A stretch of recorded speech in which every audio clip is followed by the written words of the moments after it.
a student physical therapist at Owens, and I'm going to be taking care of you today. Does that sound okay? Mm-hmm. How are you doing? Good. Good. So jumping right into it, it looks like you got diagnosed with Parkinson's 8 years ago. Mm-hmm. Yeah. And you have been dealing with some tremors or shakiness of your your legs and your hands. Mm-hmm. You've kind of had an increase in those symptoms, especially with walking, it seems like. Kind of having trouble taking steps. You've had looks like you have a little bit of coordination that's getting worse. Mm-hmm. Your coordination's getting worse, as well as your balance.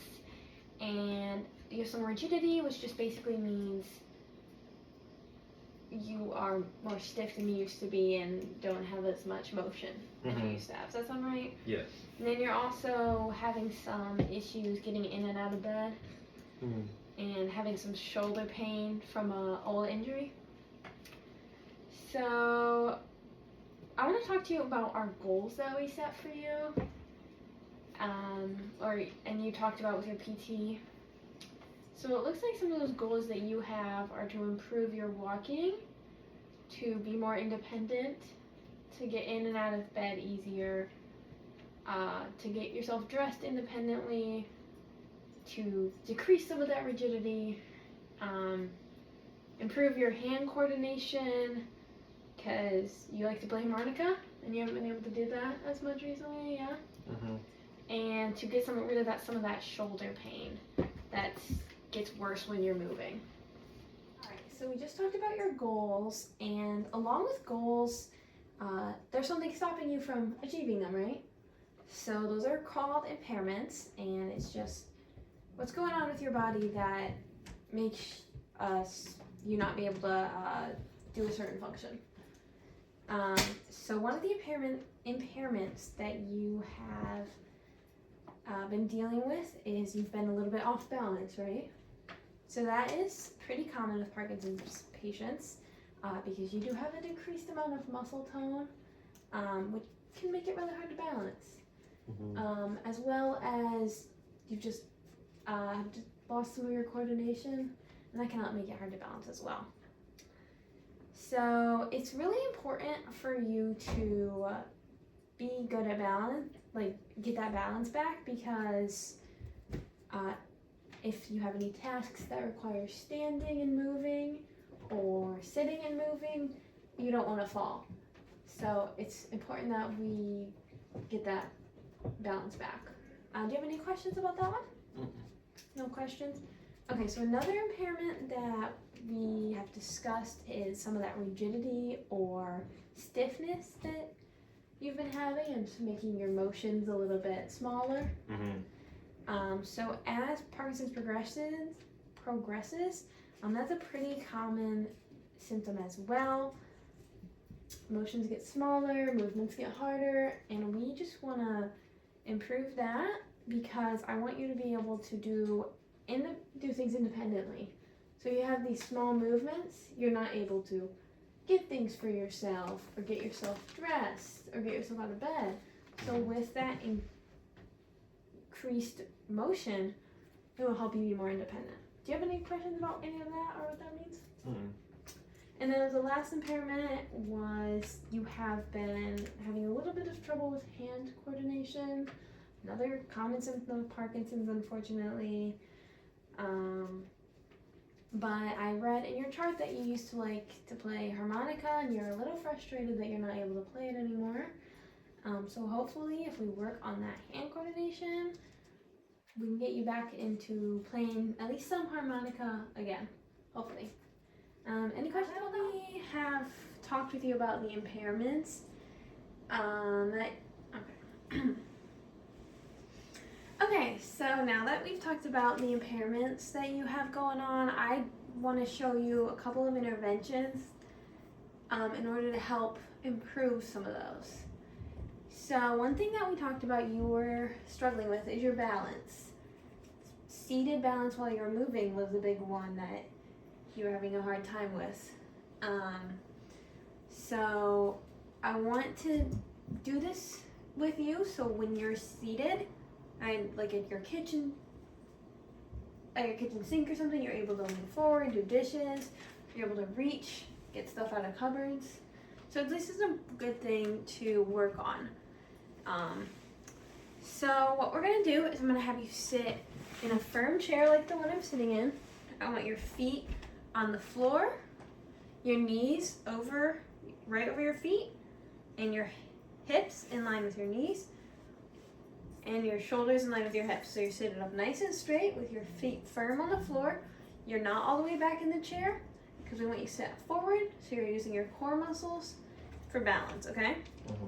So this exercise is gonna help, like I said, those abdomen muscles when you're balancing, your back muscles, your glutes, all help with your balancing, okay?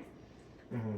So when you're doing this, I want to make sure that you're not bending forward in the chair, not leaning forward. I want you to stand up nice and tall, okay? So all this is going to be doing is we are going to be sitting on the edge of the chair, feet flat on the floor balancing, and just doing a cross-body reaches. Just like you're grabbing something, back. Switch arms, grabbing something, back. And I want you to do that 10 times each side, and see how you do with that. And maybe we can make it a little bit harder for you if you do okay with it. And while you're doing the exercise, I do want to keep in mind that if you start feeling dizzy or you feel like that's going to make you fall, you need to stop that exercise, okay? Mm-hmm. Does that make sense to you? Yeah. Okay, the next thing that we're going to be doing is active assisted range of motion for your shoulder. So moving your shoulder with some help. So you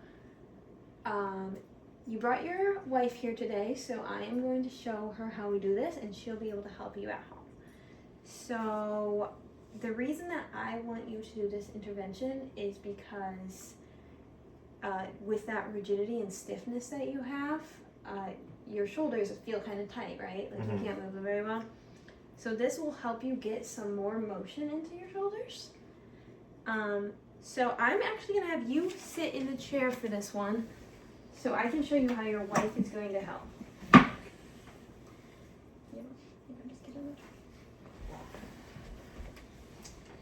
So while you're seated in that chair, like we talked about earlier, I want your ankles in line with your knee with hips, hips with shoulders. Sit up nice and tall. So the area this is going to help is that your shoulder tightness, your back tightness, the tightness in your upper back. So while you do this exercise, what you're going to do is your wife is going to have you straighten your arm out. Your side by side, sorry. And then you're just going to we're going to start with shoulder flexion. That means your shoulder going forward. So all she's going to do is help you bring your shoulder keeping your elbow straight, all the way up into shoulder flexion as far as you can go. I can feel it get tight there, so we'll leave it there. We're gonna hold that activity for about 5 seconds, and I'm gonna slowly lower it back down. Okay? Mm-hmm. I'm gonna show you 2 other ways to do it. So then this is called abduction. It means your arm's going out. This is another one that she can do with you. Ow, you have limited abduction, so don't go too high. Feel it get tighter when it starts to hurt. She's gonna hold that one for about 5 seconds. And then extension, which is your arm going backwards. So she's just gonna bring your shoulder up. You don't have too much extension. And hold that for 5 seconds, okay? So while you're doing this, I don't want you to be leaning in the direction that she's putting your arm, for example. So instead of doing that, I want you to make sure you're sitting up nice and tall in good form, okay? Mm-hmm. And then while she's doing this intervention, if you are noticing a lot of pain in your shoulder,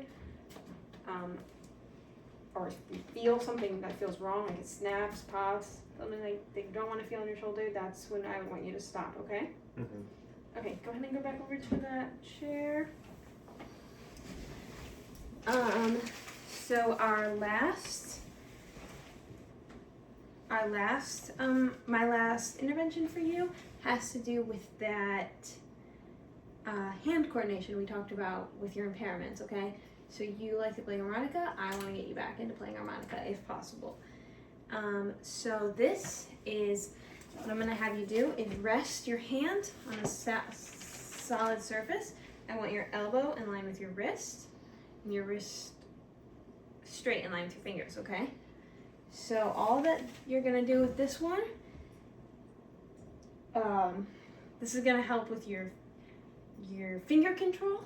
You're gonna help control your fingers, a little bit in the muscles that help flex your fingers too, get some good control and over those. So all we're gonna do for this one is you're going to touch one of your fingers to your thumb while keeping the other ones down.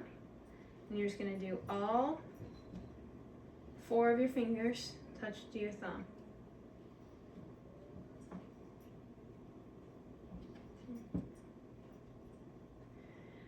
So I don't want you doing I don't want you bending your wrist when you do this. You don't need to do that. Just leave your wrist nice and flat and touch each of your fingers. And then if something feels off to you, that hurts a lot, wrist hurts, that's a reason that you would want to stop doing that, okay? Mm-hmm. So then you can do that maybe 10 to 10 times a day, and hopefully get some of that hand coordination back. All right, so I just want to thank you for coming in today. I want to thank your wife for watching these and you guys doing the exercises. Now hopefully you're able to go home and do some of those things we talked about. And then if you realize you have any questions after you go home, you could reach out to your primary care physician, your PT, or me, and we can let you know what's going on if you need anything, okay? Thank you. Thank you for coming.